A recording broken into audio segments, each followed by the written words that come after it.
ఏవైతే 3 బిల్లులు ఉన్నాయో రాజ్యాంగ సవరణ బిల్లు మరియు 2 చట్టాలు డీలిమిటేషన్ మరియు కేంద్రపాలిత ప్రాంతాల ఎన్నికల చట్టాల్లో మార్పులు ఇవి రావడం వల్ల లోక్సభలో దక్షిణాది రాష్ట్రాల బలం చాలా తగ్గిపోతుందని మన దక్షిణాది రాష్ట్రాలకు చాలా పెద్ద నష్టం జరుగుతుందని అంటున్నారు. గౌరవనీయులైన సభాధ్యక్ష, ఇప్పుడు సభ ముందున్న ఈ బిల్లును ప్రాక్టికల్గా విశ్లేషించి కొన్ని విషయాలను నేను చెప్పాలనుకుంటున్నాను. కర్ణాటక రాష్ట్రం విషయానికి వస్తే 543 సీట్లున్న ప్రస్తుత సభలో 28 సీట్లు ఉన్నాయి. అంటే కర్ణాటక ఎంపీల ప్రాతినిధ్యం 5.15%. ఈ బిల్లు ఆమోదం పొంది రాజ్యాంగ సవరణ జరిగిన తర్వాత కర్ణాటక సీట్లు 28 నుండి 42కి పెరుగుతాయి. 816 సీట్లున్న సభలో వారి బలం 5.14% అవుతుంది. అంటే కర్ణాటకకు ఎలాంటి నష్టం లేదు. రెండవ రాష్ట్రం ఆంధ్రప్రదేశ్. ప్రస్తుతం ఆంధ్రప్రదేశ్కు 25 సీట్లు ఉన్నాయి. ప్రస్తుత సభలో వారి ప్రాతినిధ్యం 4.60%. ఇందులో కూడా దాదాపు 50% వృద్ధి ఉంటుంది. సీట్లు 38కి పెరుగుతాయి. వారి ప్రాతినిధ్యం 4.60% నుండి 4.65%కి పెరుగుతుంది.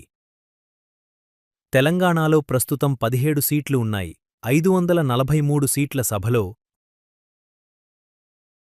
వారి బలం 3.13%. ఇప్పుడు 50% వృద్ధి తర్వాత సీట్లు 26 అవుతాయి. వారి ప్రాతినిధ్యం 3.13% నుండి 3.18%కి పెరుగుతుంది. తమిళనాడు విషయానికి వస్తే నల్లబట్టలు వేసుకుని సభకు వచ్చిన వారిని చూసి చెబుతున్నాను. తమిళనాడు ప్రజలకు నేను భరోసా ఇస్తున్నాను. మీ శక్తి తగ్గదు, పెరుగుతుంది. ప్రస్తుతం తమిళనాడు నుండి 39 మంది ఎంపీలు వస్తున్నారు. 543 సీట్ల సభలో వారి ప్రాతినిధ్యం 7.18%. 50% వృద్ధి తర్వాత ఎంపీల సంఖ్య 59 అవుతుంది. 816 సీట్లున్న కొత్త సభలో వారి ప్రాతినిధ్యం 7.23% అవుతుంది.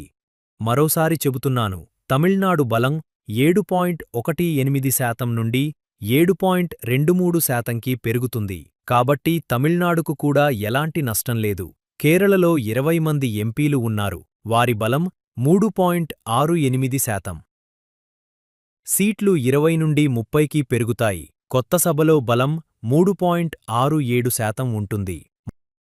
మొత్తంగా దక్షిణాది గురించి సృష్టిస్తున్న నరేటివ్ గురించి ఆలోచిస్తే ప్రస్తుతం 543 సీట్లలో దక్కీ 129 సీట్లు ఉన్నాయి. అంటే 23.76% బలం. 50% వృద్ధి తర్వాత 129కి బదులు 195 మంది ఎంపీలు కూర్చుంటారు.